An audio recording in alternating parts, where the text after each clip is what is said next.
Bonjour et bienvenue pour une nouvelle vidéo. Aujourd'hui nous allons parler de mode de port pelvien dit appendice carry. Donc pour cette vidéo nous allons simplement nous focaliser sur les aspects techniques de ce mode de port.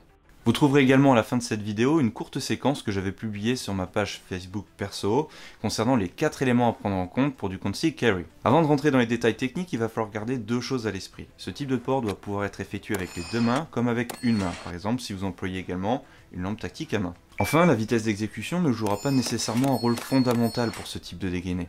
D'ailleurs, je vous invite à aller voir ma vidéo sur la boucle OODA, LIDA versus ALIDA. Ainsi, vous constaterez que la notion de proactivité et de lecture du terrain joue souvent un rôle plus important. Et enfin, même si le but de cette vidéo n'est pas de parler des sorties d'axe, ici j'ai enregistré une courte séquence avec l'aide d'un ami utilisant de l'airsoft pour vous montrer l'intérêt de sortir de l'axe lorsque vous dégainez. Commençons tout de suite par le monde parfait. Donc ma main faible ou main support peut dégager mes vêtements, pendant que ma main forte vient effectuer le dégainé. Première option. Le plus classique, la main faible vient saisir le bord du vêtement si possible au niveau de l'étui, mais enfin pas forcément, et le lève jusqu'au niveau du plexus. Cela permet de dégager parfaitement l'étui pour offrir une bonne accessibilité à l'arme. Et la main faible ou main support se retrouve idéalement placée pour une saisie à deux mains. On retombe ainsi sur les fondamentaux déjà bien connus, même repères proprioceptifs. Allez, la deuxième option, une option que j'aime particulièrement, le Wagen Burner de Travis Alley. Donc ça permet une préparation proactive. En gros, vous avez détecté en amont une situation potentiellement dangereuse et vous préparez à dégainer sans pour autant attirer l'attention sur vous, avec un geste téléphoné. La main faible vient simplement attraper le bas du vêtement plus ou moins au niveau de la hanche. Pour dégainer, vous effectuez un mouvement circulaire pour dégager le vêtement autour de l'arme. Donc le point moi que j'aime bien sur cette technique, c'est simplement que le risque de prendre le vêtement sur la poignée est limité puisque vous venez vraiment tendre le tissu contre votre corps. Donc troisième option qui répond exactement aux mêmes notions de proactivité, vous placez le pouce sous votre vêtement, la main faible, main support au niveau de la poche avant de votre pantalon. Pour dégainer, vous remontez le vêtement jusqu'au sternum dans un geste linéaire dans l'axe du menton. Et enfin, quatrième option, et c'est celle que je privilégie, vous attrapez à pleine main le textile, dans la zone se trouvant entre le plexus et le nombril, et vous remontez le vêtement dans un mouvement linéaire. Donc attention de ne pas vous mettre un coup de poing par mégarde lorsque vous allez lever le textile en direction de votre menton. Et le deuxième point, c'est qu'en fonction des vêtements que vous allez porter, par exemple un blouson ou un manteau, cette technique ne sera peut-être pas applicable. Donc comme pour tout type de dégainé, la prise en main se veut ferme et définitive. La mise en ligne de votre arme est sans mouvement de fishing ni de bowling.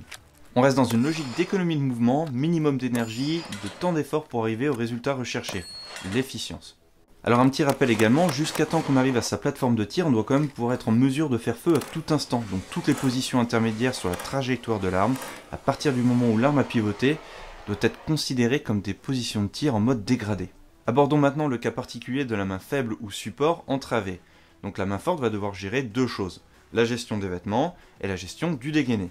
Donc la main forte va devoir saisir le bas du vêtement au niveau de l'étui et dans l'axe du dégainé, remonter le long du corps suffisamment pour offrir un accès à l'arme, redescendre, saisir la poignée et effectuer le dégainé. Le point clé cette fois est de ne pas aller trop loin dans l'amplitude du mouvement, je ne remonte pas mon vêtement jusqu'au sternum. Donc comme le dégainé se fait en deux temps et que j'ai déjà un temps de retard, autant être dans une logique d'économie de mouvement et d'optimisation de la gestuelle. A partir de là, le tir s'effectuera soit à une main si ma main faible n'est toujours pas opérationnelle, soit à deux mains si j'ai pu me libérer de la contrainte. Et il y a un autre cas de figure où c'est la main forte qui est blessée ou entravée. Par contre, ça c'est un sujet qui nécessite une vidéo à part entière. Voyons en présent le rengainé. Alors pour la procédure de rengainé, je vous invite à aller voir l'article que nous avions écrit il y a un moment. Mais là, on va se focaliser juste sur l'aspect technique. Alors la main faible ou main support vient lever le vêtement, la main forte vient rengainer. Et une petite astuce pour pas se louper et puis garantir la sécurité, c'est simplement de donner un léger angle vers l'extérieur du corps pour éviter de se braquer.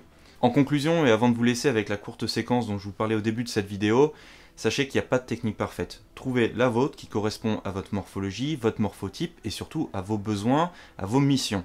Beaucoup de questions également sur le type de holster que j'utilise. Sachez que celui-ci a été fabriqué pour mes besoins. La hauteur du chargeur, l'inclinaison et tout un tas d'autres éléments. À l'heure actuelle, je suis en train de développer avec un ami une gamme de holsters IWB qui j'espère seront disponibles dans les prochains mois. Quant à nous, on se retrouve tout bientôt pour une prochaine vidéo. N'oubliez pas de vous entraîner. À bientôt les gars.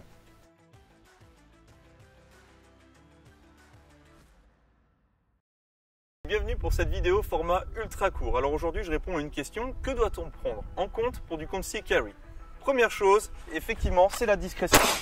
Alors la discrétion, eh bien, c'est simplement porter son arme de façon discrète sur soi. Pensez morphologie, pensez morphotype. Deuxième point, c'est plutôt le confort. Comme ici en position assise, je vais pouvoir me servir de mon arme sans difficulté pensez à toutes les situations dans lesquelles vous allez pouvoir être projeté. Terrasse de café, bus, ou ici simplement une chaise qui pourrait très bien être un véhicule. Troisième point, c'est l'accessibilité. Alors l'accessibilité, eh bien, vous avez vu la météo actuelle, c'est plutôt mauvais.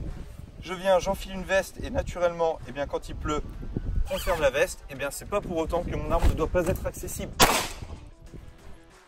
Enfin, quatrième point, la sécurité et la sûreté de votre arme. Alors, qu'est-ce que ça veut dire? Eh bien, il faut être en mesure de pouvoir courir avec son arme, comme ceci. Et il faut que je puisse aller au sol avec mon arme dans une confrontation, tout simplement. Et dans le cas présent, mon arme est toujours située au même endroit et je peux toujours faire feu. Voilà, j'espère avoir répondu à quelques-unes des interrogations. N'hésitez pas à me poser d'autres questions dans la section commentaires et on se retrouve tout bientôt pour la vidéo sur le Conceal Carry.